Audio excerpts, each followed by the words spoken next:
Chinese बहू। Chinese बहू हमारी याद तो है ना आपको?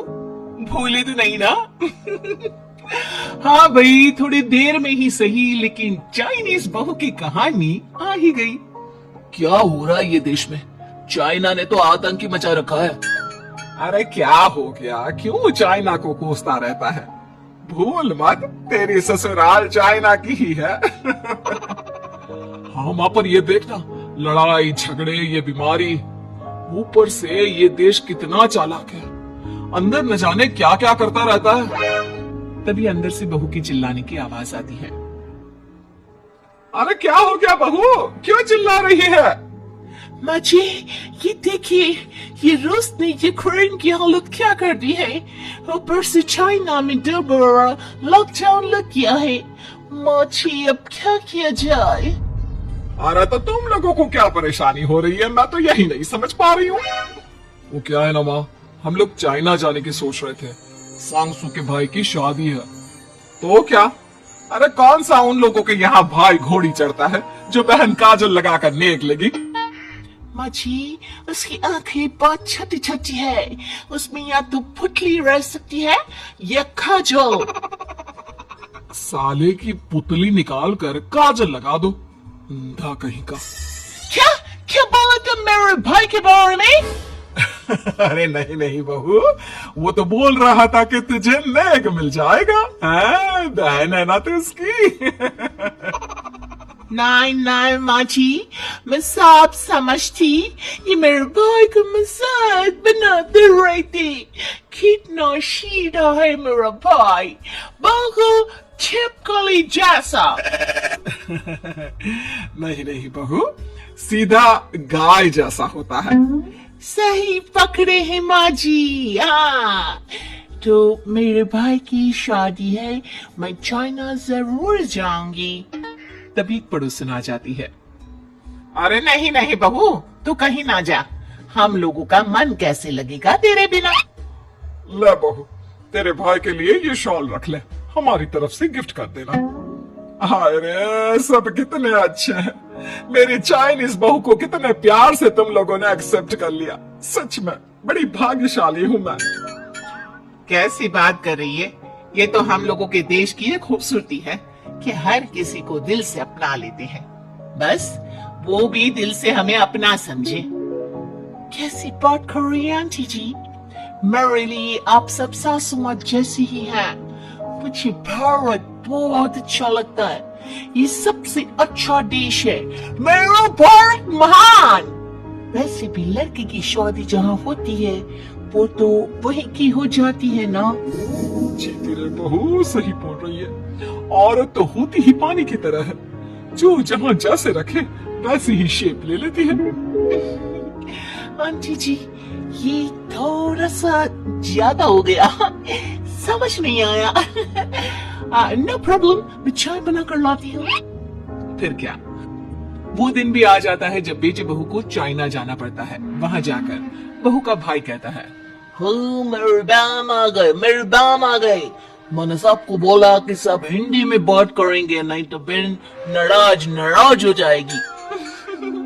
थैंक्स बॉय, हिंदी मेरी भाषा है। अब मुझे उसमें बात करना अच्छा लगता है।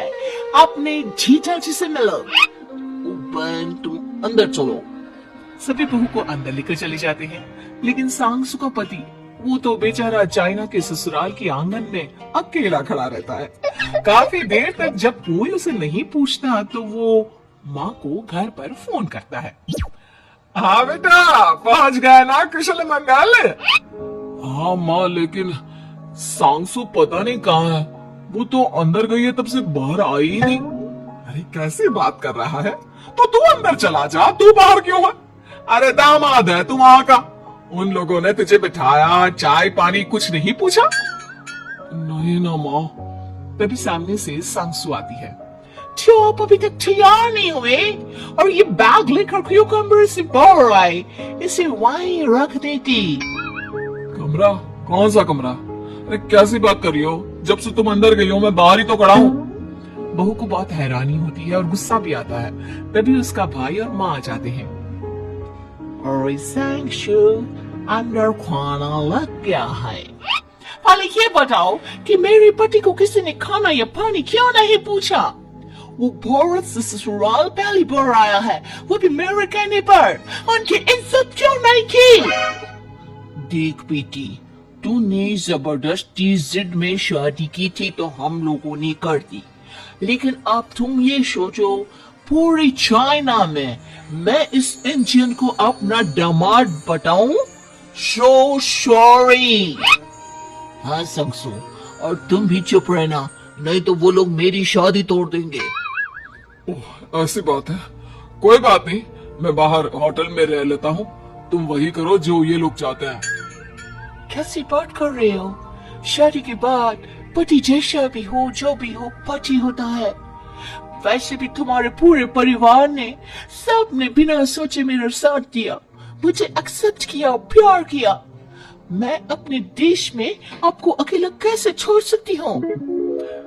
ये हिंदी फिल्म का ड्रामा बंद करो, मैं अभी अब बर्दाश्त नहीं करूंगी। चुपचाप अंदर चलो, नहीं तो ये शादी वादी यहीं खत्म करके इसे अकेले ही इंडिया जाना पड़ेगा। कैसी बात कर रही हो माँ? ये मेरे बच्ची है नहीं था।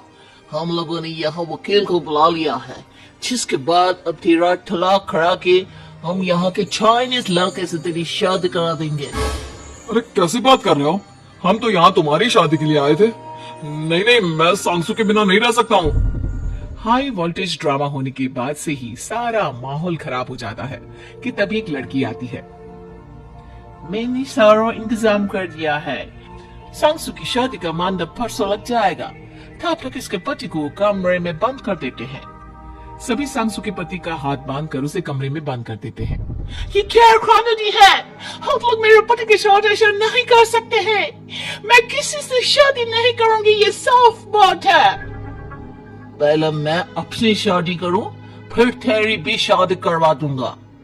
सब कुछ तय हो जाता है, भाई की शादी हो जाती है। फिर वो दिन भी आ जाता है जब सांसू की शादी वो लोग जबरदस्ती करने के लिए उसे मंडप पर ले जाते हैं। ऐसा मत करो, ये मेरी बीवी है। मैं किसी से शादी नहीं करूंगी। कैसे नहीं करेगी शादी? शादी तो तेरा बाप भी करेगा। हो, मैं करूंगा शादी। प्लीज कोई मेरी शादी किसी अच्छा औरत से करवा दे। चाओ, बिल्कुल चाओ। फिर माँ सांसू और उसके पति से कहती है, तुम लोगों का बच्चा मेरी कैद में है। अगर तुम लोगों ने कोई भी होशियारी की तो मैं इस बच्चे को मार दूंगी। दोनों माँ का रूप देखकर हैरान हो जाते हैं। बच्चे की खातिर दोनों शांत हो जाते हैं और शादी की रस्में शुरू हो जाती है कि तभी सांसू की सास पुलिस के साथ आ जाती है। ससुर माँ आ गई, मेरी माँ आ गई। माँ प्लीज हम लोगों को बचाकर वापस ले चलो। पुलिस सभी को गिरफ्तार कर लेती है।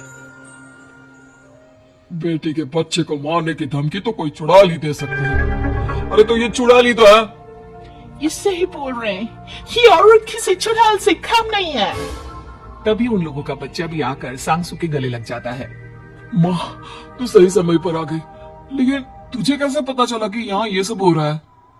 बेटा, ये चाइनीज लोग ना होते ही धोखेबाज हैं। इन लोगों पर मुझे भरोसा नहीं था, इसलिए मैंने तेरे फोन को हमेशा के लिए मेरे फोन से अटैच कर दिया था, जिससे तेरे आसपास होने वाली सारी बात मैं सुनती रहूं। उस दिन भी मेरी तेरी बात हो रही थी तो तेरा फोन ऑन था, मैं सब समझ गई थी। मुझे माफ कर दो। नहीं, बिल्कुल नहीं। चलिए माँ जी, इंडिया वापस चलते हैं। आज के बाद मैं यहाँ कभी नहीं आऊंगी।